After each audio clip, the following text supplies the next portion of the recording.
Creating multiple columns of text in Microsoft Word is straightforward.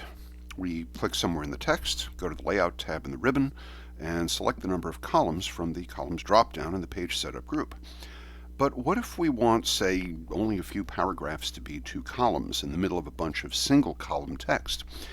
Then we need to use another Word tool in concert with the columns selector. This would be the Breaks feature, specifically the section break.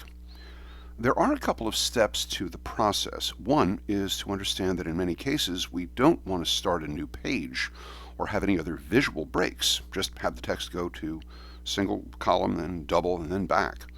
Another is that we need to have Word understand both where to start and where to finish the change. The right kind of break is important to both.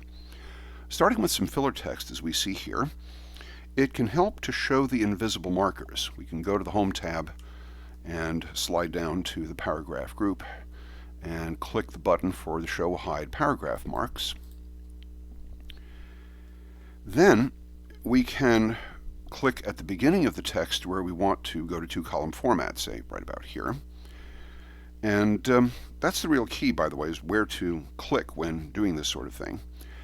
We can then go to the Layout tab in the ribbon and slide over to the Page Setup group, and here we find the Breaks dropdown.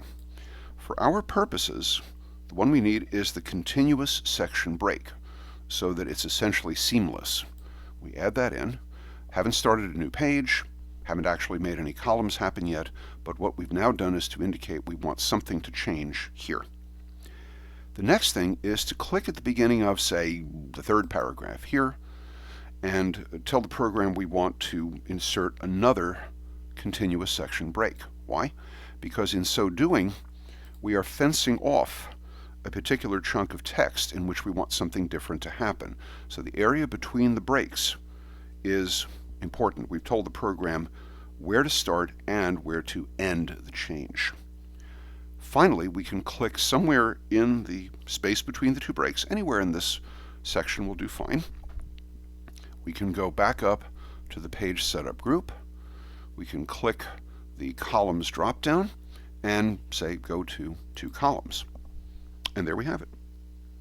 In some cases, it can be aesthetically helpful to go to the starting of the text immediately following the 2nd section break, and click there and hit Enter to kind of vertically space the single column text a little down from the 2 column. But the key to the operation is to understand how to use the section break and which kind will serve the purpose best. When we're done, of course, we can go back to the Home tab and turn the paragraph marks off, and we can now see the text is seamlessly divided between single and double.